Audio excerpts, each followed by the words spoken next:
Ya, kemudian setelah kita belajar struktur dan fungsi dari akar tanaman, kita masuk ke pembahasan struktur dan fungsi dari batang. Ya, tidak terlalu berbeda dengan akar ya. Struktur pada batang monokotil juga tersusun atas jaringan-jaringan dewasa dan ada juga meristem sekunder ya. Nanti kita lihat gambarannya. Secara umum dia punya 3 lapis juga kelompok jaringan, ada epidermis, korteks, dan silinder pusat. Ada 3 juga seperti halnya akar. Cuman tidak sekompleks akar ya. Batang tidak punya, secara umum tidak punya endodermis dan perisikel. Itu aja 2 istilah yang kita nggak bahas di batang karena secara umum nggak punya ya. Maka pada batang dia punya epidermis ya, kemudian ada korteks, kemudian nanti ada silinder pusat yang terdiri atas kambium, phloem, kambium, dan juga xilem, dan ada empulur ya kalau pada tanaman dikotil. Nah, kita lihat perbedaan batang dikotil dan monokotil di sini ada beberapa hal. Yang pertama adalah kalau pada batang monokotil ya,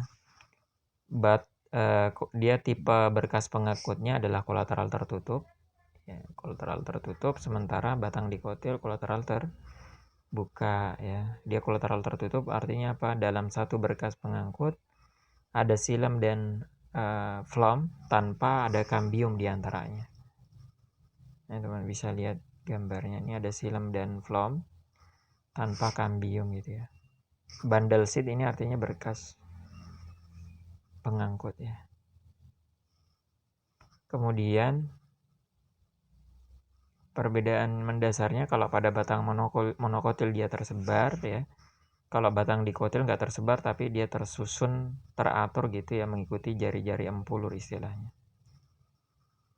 Dia melingkar, membentuk melingkar gitu.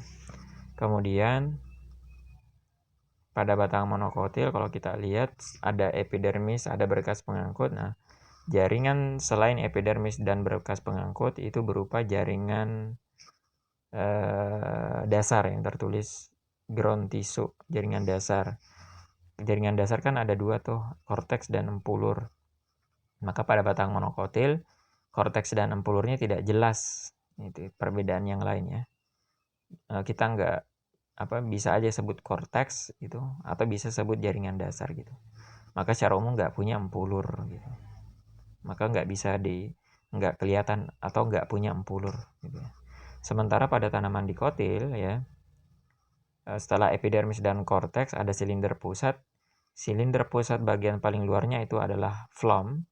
Kemudian setelah itu ada kambium yang membatasi antara phloem yang dengan xilem yang berada di dalam yang berwarna merah itu. Maka kambiumnya ada di antara xilem dan phloem ya.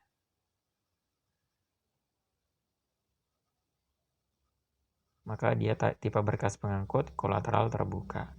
Nah, kambium vaskularnya ada 2 macam, ada kambium intervaskular ya, yang digambar yang ini. Ini intervaskular dia tunjuk karena berada di antara 2 berkas pengangkut. Ya.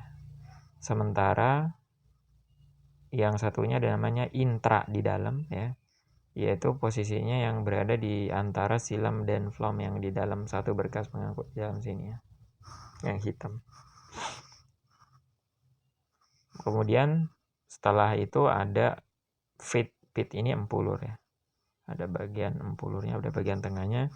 Di situ biasanya disimpan cadangan makanan ya, selain di korteks.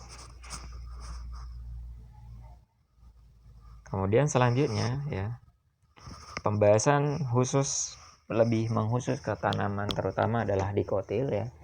Kita bisa lihat struktur batang pada tanaman dikotil di sini ya. Jadi pada tanaman dikotil bisa dilihat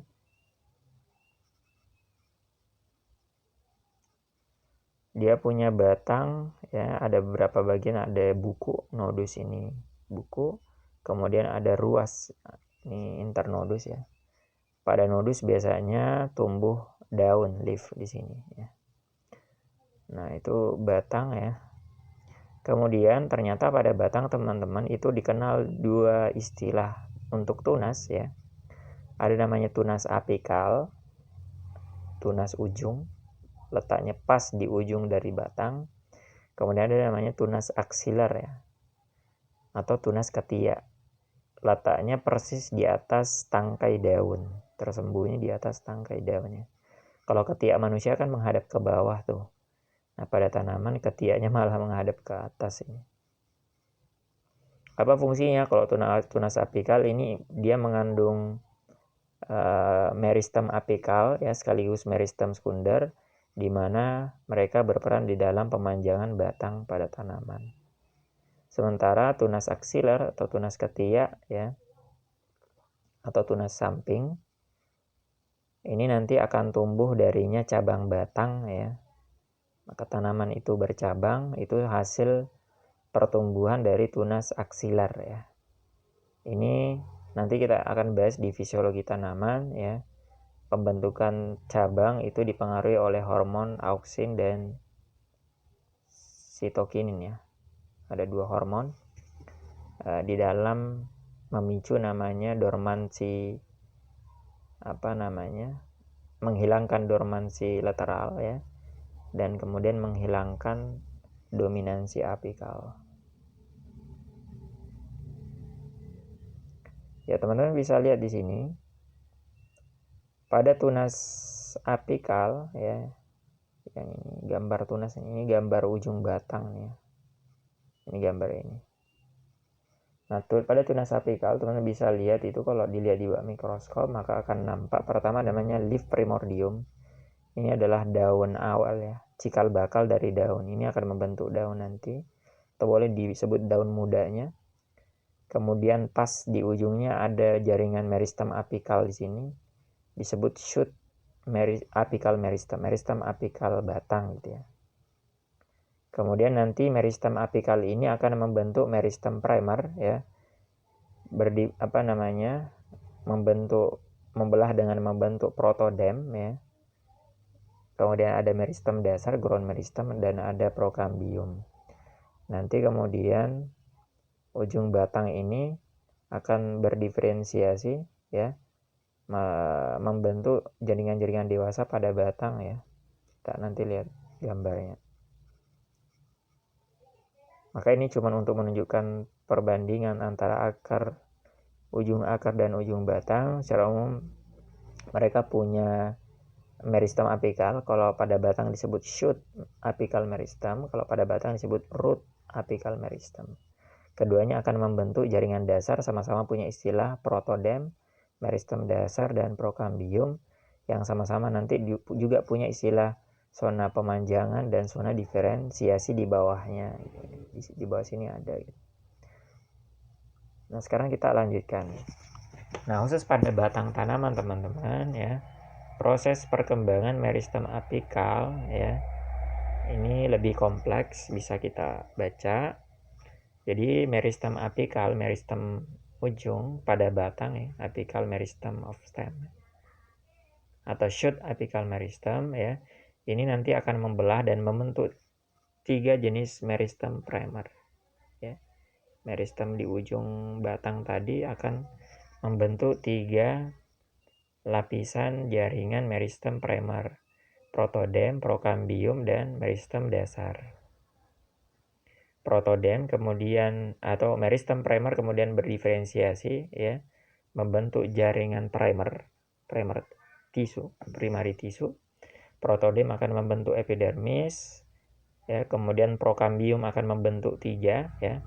Dia akan membentuk 2 jaringan primer, yaitu phloem primer dan xilem primer, dan salah satunya dia juga membentuk meristem lateral, yaitu kambium yang vaskular ya. Sementara meristem dasar akan membentuk jaringan dasar ya, yaitu mencakup parenkim, kolenkim, dan sklerenkim yang akan menyusun pit itu empulur dan korteks. Dia akan membentuk korteks dan empulur ya, yang mengandung 3 jenis jaringan dasar, yaitu parenkim, kolenkim, dan sklerenkim. Kemudian nanti teman-teman, ketika batang tanaman melebar, Maka kemudian epidermis rusak. Untuk menggantikan fungsi epidermis, maka kemudian harus dibentuk cambium gabus ya. Nah, ternyata cambium gabus ini berasal dari parenkim yang ada di korteks gitu. Di antara sel-sel parenkim itu menjadi mudah kembali membentuk cambium gabus yang kemudian akan membentuk jaringan gabus atau core gitu. Kedua-duanya, cambium gabus dan core, disebut peridermis, pengganti dari epidermis gitu.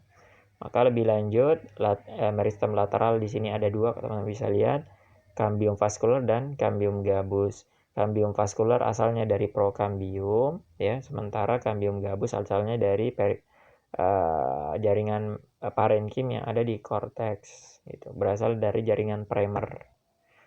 Nah, lebih lanjut, cambium vascular akan membentuk phloem sekunder dan xilem sekunder, sementara cambium gabus akan membentuk jaringan gabus. Nah, ini gambaran bagaimana batang tanaman mengalami pertumbuhan sekunder sehingga melebar ya. Teman-teman bisa lihat ada beberapa tahapan di sini. Ya, di antaranya ini ada di nomor 1 ini maksudnya adalah pada ujung tanaman yang baru tumbuh itu ya telah mengalami diferensiasi, terbentuk jaringan epidermis, korteks ya. Di antaranya selain itu membentuk cambium. Udah ada cambiumnya. Ini. Kemudian di nomor 2 teman-teman bisa lihat cambiumnya mengalami aktivitas yaitu cambium vaskular ya. Membelah keluar membentuk phloem sekunder, membelah ke dalam membentuk xilem sekunder ya. Di nomor 2 ya. Sehingga nanti terbentuklah namanya jari-jari empulur, vascular ray, ini jari-jari empulur ya. Kemudian akibat aktivitas dari meristem sekunder yaitu cambium vaskular ya, maka kemudian epidermis dari tanaman rusak. Makanya gambarnya di sini udah nggak ada nih, epidermisnya rusak itu. Maka nanti untuk menggantikan fungsi dari epidermis yang rusak tadi kita sebutkan ya, dibentuklah cambium gabus. Ini vascocambium, cambium gabus ya, yang kemudian nanti akan membentuk jaringan gabus yang ada di luar nih untuk menggantikan fungsi epidermis gitu.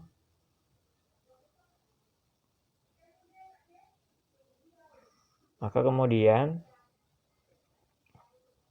bisa teman-teman lihat di sini batang tanaman kemudian selanjutnya semakin melebar ya. Ini tertulis di sini setelah 2 tahun produksi, maka kemudian batangnya tambah lebar ya. Silemnya tambah luas, begitu juga cambium gabusnya. Di sini bisa kita lihat ya, ada beberapa istilah.